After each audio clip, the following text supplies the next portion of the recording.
For the next part of the contour line still life drawing, we're going to ink our lines, and that's going to allow us to clean up any sketchiness, to add some line variety.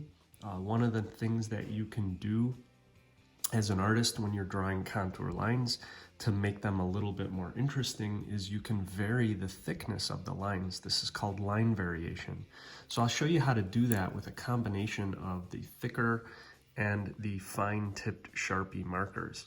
If you have another kind of marker in your marker box, either a Pilot Precise or one of these microns, you can vary the lines even more, but for demonstration purposes, I'm going to use these two Sharpies. Start with the thin, fine-tip Sharpie marker, and with light pressure, go through and outline all your lines. Take time and care, and wherever possible, reference your photo from the other day to see if there's any details that you can add when and at the same time that you're cleaning up the lines. So for instance, right here, I might add those two little dots as I'm going through. I'm pressing very lightly so that I get the thinnest line. If you press very hard with these Sharpie markers, they're going to actually, they're gonna bleed into the paper a little bit more, and you'll end up getting a little bit thicker lines than maybe you would like. Go through and clean up any lines that you have, drawing over your drawing and ignoring any of the sketchy lines or the lines that you've made in mistake.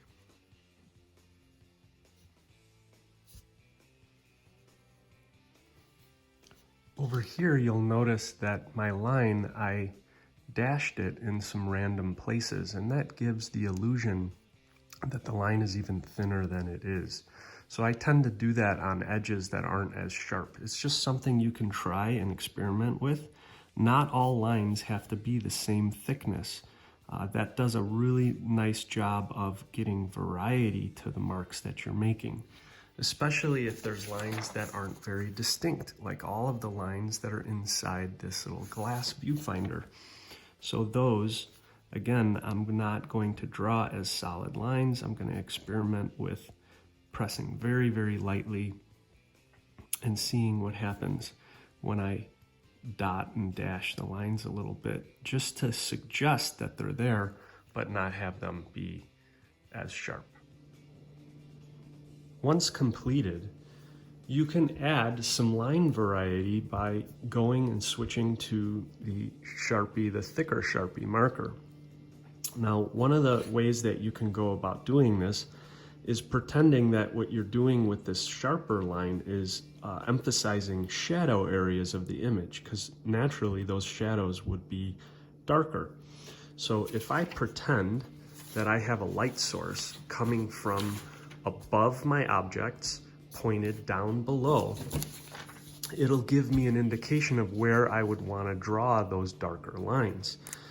Areas on this side and the bottom edges of my objects would actually be darker. So I will take this little bit thicker Sharpie marker and I'll go ahead and emphasize some of those lines.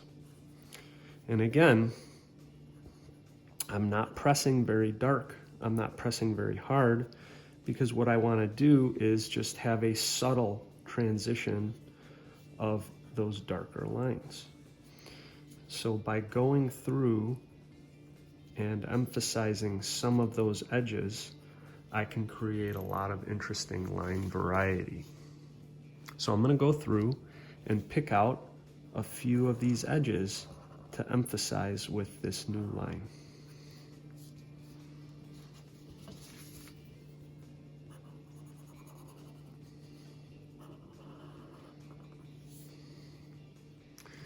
I think it's important at this stage to not make too many of the lines dark. You really want to emphasize that line variety, but you also don't want to overdo it. So I only picked a few areas to darken with the thicker Sharpie.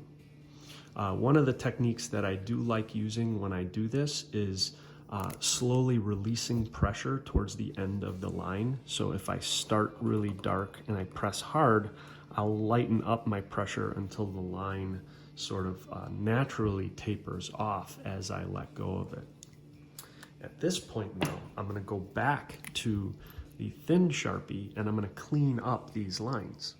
You can see here where I kind of got a little squirrely with my edges. So what I'm going to do with the thin Sharpie is I'm going to clean up the transitions between the lines, making them taper off really smoothly into the thinner lines.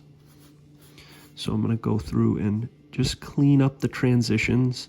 I'm going to clean up some of this line variety here. If there's any lines that are smudged, or again, like if I shook my hand a little bit too much while I was making it. So I'm just going to go clean all of this up. So I try to thicken up corners and taper them off into the smaller lines. This is a really cool technique for just kind of making your drawing feel really finished, and also making it look cleaner and neater.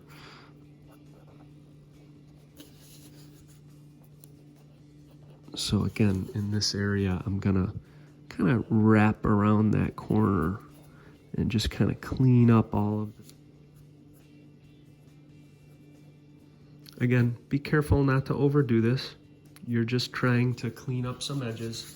You're trying to taper off some of the lines that you've created so that they look a little nicer.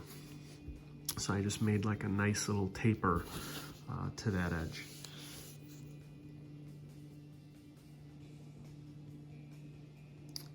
When you feel like you've cleaned up the lines enough and you've maybe added some details or texture using other lines to indicate some of the textures that you have and you're happy with it, you can then go ahead and take your eraser and you could erase over it, getting rid of all of the pencil marks that you have left behind. And you can use your large white eraser or the pink pearl eraser that you guys have in your drawing kits, and you then will be done with your drawing.